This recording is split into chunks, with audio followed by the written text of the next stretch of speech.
अस्सलाम वालेकुम दोस्तों, ड्रामा सीरियल शेर जो कि बहुत ही अच्छा ड्रामा बन चुका है, उसके आने वाले एपिसोड में हम ये भी देखने जा रहे हैं। शेर जमा तो हॉस्पिटल में पहुंच जाता है अपने फूफो के लिए और उसको भी देख लेता है, लेकिन उस पर उससे फजर नजर आती है और वो फजर को देखकर बहुत ही ज्यादा हैरान भी हो जाता है। फूफी की बराबर बेट पर फजर भी बड़ी हुई है। उस घर से बेहद लोगों ने इस घर में तो सफे मातम बिछा दिया। फिक्र तो मुझे फजर की बाप पर है, अपने हाथ से अपनी बेटी को जहर देते हुए जरा भी उसको ख्याल नहीं आया। ये कैसी बाप बेटी की मोहब्बत है, और ऐसी भी बेटी ऐसे हाथों पर लानत है ऐसे लोगों पर। ये तो सारा कसूर सजाद की बाप का है, और आज भी अपनी दोस्त की जमीन भी खड़क करने लगे थे। जब वो इसको हाथ नहीं आया तो वो तरस तो खत्म कर दिए है। और जैसे मैंने समझी थी ताई, वो तो फजर की फूफू निकली थी जिसकी शादी शेर जमा की बाप से कह दी, और दूसरी तरफ समरा की शादी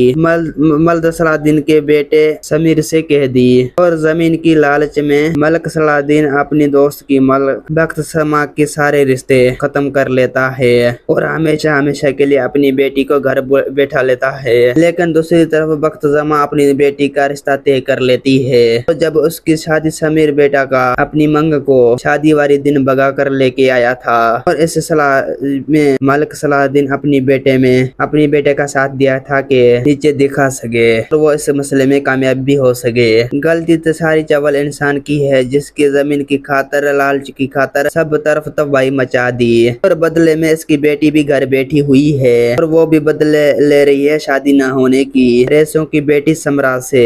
और दूसरी सीन में शेर जमा भी आज जिसकी आंखों में ये भी नहीं ठंड रहा, इसके खानदान से वो भी जंग लड़ रही है। वो तो अपनी घर जाकर अपनी बाप को चलाता है कि वो तो लड़के जिंदगी और मौत से डर रही होती। दोस्तों, उम्मीद है कि मेरा वीडियो आप लोगों की अच्छी लगी होगी। वीडियो अच्छी लगी तो वीडियो को लाइक और चैनल को सब्सक्राइब करना। खुदा हाफिज।